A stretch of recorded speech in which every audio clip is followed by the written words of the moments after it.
Sabi nga ng maraming food vlogger, kung saan masarap at mura, doon ang ating punta. Kaya naman sa videong ito ay samahan nyo kami para kumain at busugin ang aming mga tiyan dahil nga kami ay pagod na sa aming mga trabaho. Pagkalabas namin galing trabaho ay naglakad na nga kami at ngayong araw ay pupunta kami sa Yoshinoya. At dahil nga napakalapit ng Yoshinoya sa aming mga bahay ay hindi na kami nagdalawang isip na dito na lang kami mag-dinner. Nakarating nga kami dito guys ng mag-aalas 5 ng hapon at napaka-timing naman dahil kami pa nga lamang ang tao dito para kumain. Ganito naman ang itsura ng Yoshinoyang ito dito sa loob. Napaka-simple, spacious din naman siya at talaga nga namang Japanese na Japanese ang vibes. Nung tiningnan namin ang kanilang mga menu ay napakadami naman talaga ng iyong pamimilian at napakamura din ng mga presyo. Dahil as low as 500 yen ay sold na ang iyong dinner. Nang maka-order na nga kami guys ng aming kanya-kanyang pagkain ay nag-iintay na lamang kami at wala pang 5 minutes dumating na itong aming mga pagkain. Kung ano nga yung nakita mo sa menu nila ay talaga nga namang eksaktong-eksakto ang ibibigay nila sa'yo. In-order nga namin yung kanilang fried rice bowl, ramyun, fried chicken. Unang tingin pa nga lang guys ay talaga nga namang parang napaka-crispy na nito at napakasarap ng sauce. Umorder din kami ng isang set ng kanilang teppanyaki beef ribs na nagkakahalagang 743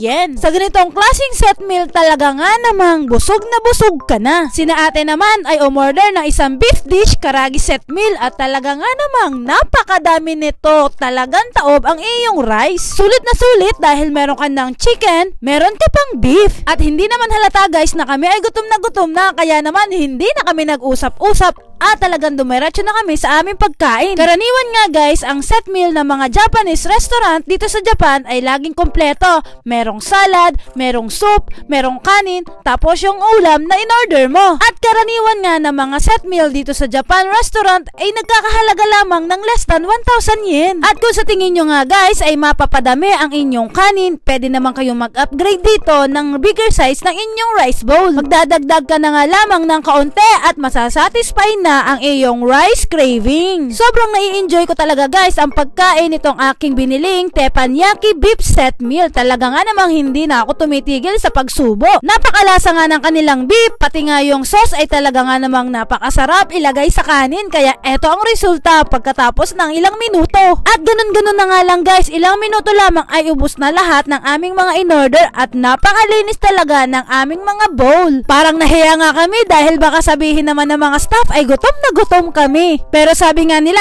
pag masarap talagang walang tira at eto yung naging bill namin sa lahat ng in-order namin. 3,178 yen lang. At apat na nga kami dito. Ang pinakamahal lang dito ay yung beef dish karagi set meal na nasa 908 yen lang naman. Hindi nga pala guys pwede sa Yoshinoya ang credit card. Kaya naman cash ang aming ibinayad. At that's it guys. Salamat sa inyong pagsama. Sana ay isubukan nyo rin kumain dito sa Yoshinoya. Hanggang dito na lang muna. Jane!